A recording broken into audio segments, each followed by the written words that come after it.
Hello दोस्तों, आप सभी का स्वागत है आपको अपने यूट्यूब चैनल शिक्षालय में। तो दोस्तों, आज की इस वीडियो में मैं आप लोग को क्लास 9 का, जी हाँ दोस्तों, क्लास 9 के जो आप लोग को वीकली टेस्ट हो जा रहा है, जो उसका दोस्तों हम लोग 28 अक्टूबर के दिन जो आप लोग का एग्जाम होगा, उसका दोस्तों वीवीए क्वेश्चन लेके आ चुका हूँ। उससे पहले अगर आप इस चैनल पर नए हैं और चैनल को सब्सक्राइब नहीं किया तो सब्सक्राइब कर लीजिए, ताकि इस टाइप से इतना भी वीडियो है सबसे पहले आप तक नोटिफिकेशन पहुंचेगी। तो चलिए आज की इस वीडियो में मैं आप लोग को क्लास 9 के वीवीए क्वेश्चन की ओर बढ़ते हैं। सबसे पहला क्वेश्चन देख लीजिए। सबसे पहला क्वेश्चन है, एक ही आधार और एक ही समांतर रेखाओं के बीच स्थित समांतर चतुर्भुज के क्षेत्रफल होता है। मान लिया कोई एक तो हम लोग कर देते हैं एक ही आधार, जी हाँ दोस्तों, कोई एक तो हम लोग एक ही आधार कर देते हैं और एक ही समांतर रेखाओं के बीच ये अगर हम लोग चित्र बना देते हैं, इन दोनों का क्षेत्रफल क्या होगा। तो इन दोनों का क्षेत्रफल अगर निकालेंगे ना, तो दोनों का आधार सेम है और दोनों का क्षेत्रफल भी हमेशा क्या होती है, बराबर होती है। तो एक आंसर हो जाएगा ऑप्शन नंबर 1 बराबर। अगला दोस्तों 2 नंबर क्वेश्चन देख लीजिए। 2 नंबर क्वेश्चन है, यदि किसी त्रिभुज और एक समांतर चतुर्भुज का एक ही आधार और एक ही समांतर रेखाओं के बीच स्थित है। मान ली कोई एक त्रिभुज बना देते हैं और एक समांतर चतुर्भुज बना देते हैं। इस प्रकार से त्रिभुज और समांतर चतुर्भुज बना दिए, तो उनका क्षेत्रफल क्या होगा। तो ये जो त्रिभुज के क्षेत्रफल होती है ना, 1:2 होती है, यानी कि 2 का आंसर हो जाएगा ऑप्शन नंबर 1, 1:2। अगला दोस्तों 3 नंबर क्वेश्चन देख लीजिए। 3 नंबर क्वेश्चन है आप लोग का, एक समचतुर्भुज के विकर्ण 24 सेंटीमीटर है और एक 10 सेंटीमीटर है, तो इसका क्षेत्रफल क्या होगा। तो समचतुर्भुज के क्षेत्रफल होता है 1/2 गुना पहला विकर्ण गुना दूसरा विकर्ण। तो पहला विकर्ण है 24 और दूसरा विकर्ण है 10। तो 24 गुना 10 कर लेते हैं, 2 12 24 काटेगा और 12 10 से गुना करने से 120 सेंटीमीटर स्क्वायर आएगा, यानी कि इसका राइट आंसर हो जाएगा 120 सेंटीमीटर स्क्वायर। ऑप्शन नंबर 2 इसका सही होगा। अगला दोस्तों 4 नंबर क्वेश्चन देख लीजिए। 4 नंबर क्वेश्चन भी ऐसे ही है, एक समचतुर्भुज के विकर्ण दोस्तों 5 है और दूसरा विकर्ण 14 है, इसका क्षेत्रफल क्या होगा। तो समचतुर्भुज के क्षेत्रफल 1/2 गुना पहला विकर्ण गुना दूसरा विकर्ण। तो पहला विकर्ण 5 है, दूसरा विकर्ण 14 है, तो 5 गुना 14 कर लेते हैं, 2 7 14 काटेगा और 5 7 गुना करने से आएगा 35, यानी कि इसका राइट आंसर हो जाएगा 35 सेंटीमीटर स्क्वायर। तो अगला क्वेश्चन हम लोग 5 नंबर की ओर बढ़ते हैं। अगला दोस्तों 5 नंबर क्वेश्चन देख लीजिए। 5 नंबर क्वेश्चन है, आकृति में एबीसीडी एक समांतर चतुर्भुज है। यहाँ देख लीजिए एबीसीडी एक क्या है, समांतर चतुर्भुज है और एई लंब डीसी है। ये देख लीजिए एई दोस्तों डीसी पर लंब डाला है और सी एफ लंब एडी है। ये देख लीजिए सी एफ दोस्तों एडी पर लंब डाला है। यदि ए बी 16 है, ए बी नीचे ऊपर में 16 है, तो नीचे में भी 16 होगा, काहे कि समांतर चतुर्भुज की भुजाएं बराबर होती है।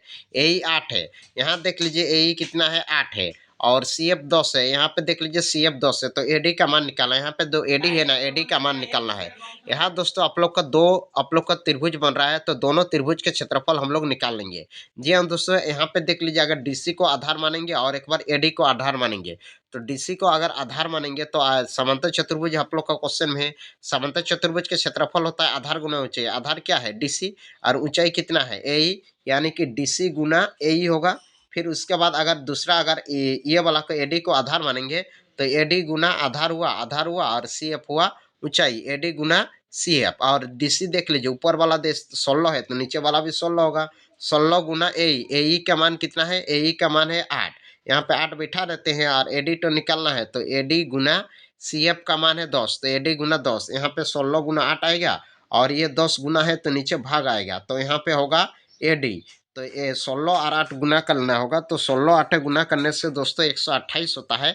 128/10 बराबर होगा हम लोग का एडी। अब 10 से 128 को भाग देंगे तो यहाँ पे पॉइंट आएगा, यानी कि 12.8 सेंटीमीटर आएगा इसका राइट आंसर।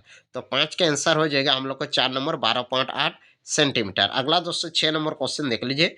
6 नंबर क्वेश्चन है, आकृति में एबीसीडी एक समांतर चतुर्भुज है। यहाँ देख लीजिए एबीसीडी एक समांतर चतुर्भुज है, तो समांतर चतुर्भुज के क्षेत्रफल क्या होगा। तो समांतर चतुर्भुज के क्षेत्रफल होता है आधार गुना ऊंचाई। ऊपर वाला 5 है, तो नीचे वाला भी 5 होगा। आधार हुआ 5 और ऊंचाई है 7, तो आधार 5 × 7, 5 7 गुना करने से आएगा हम लोग का 35 सेंटीमीटर स्क्वायर।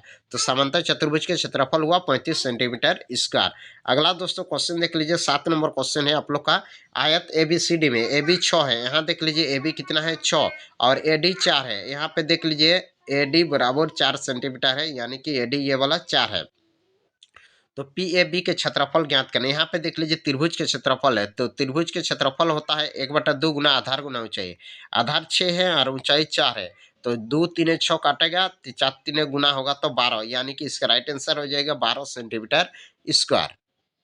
अगला क्वेश्चन देख लीजिए दोस्तों। अगला क्वेश्चन है त्रिभुज एबीसी में। यहाँ देख लीजिए त्रिभुज एबीसी एक तो त्रिभुज बना गया है और ई एडी का मध्य बिंदु है, ये देख लीजिए ई जो है ना एडी एडी के बीचों बीचों में उसको ई बिंदु को लिया गया है। तो एरिया बीईसी के क्षेत्रफल ज्ञात करना है। बीईसी यहाँ पे जो एरिया हो रहा है इसका क्षेत्रफल ज्ञात करना है। तो बीईसी का क्षेत्रफल याद रखेगा दोस्तों हमेशा एक होता है 1/2, यानी कि हाफ होता है एबीसी का।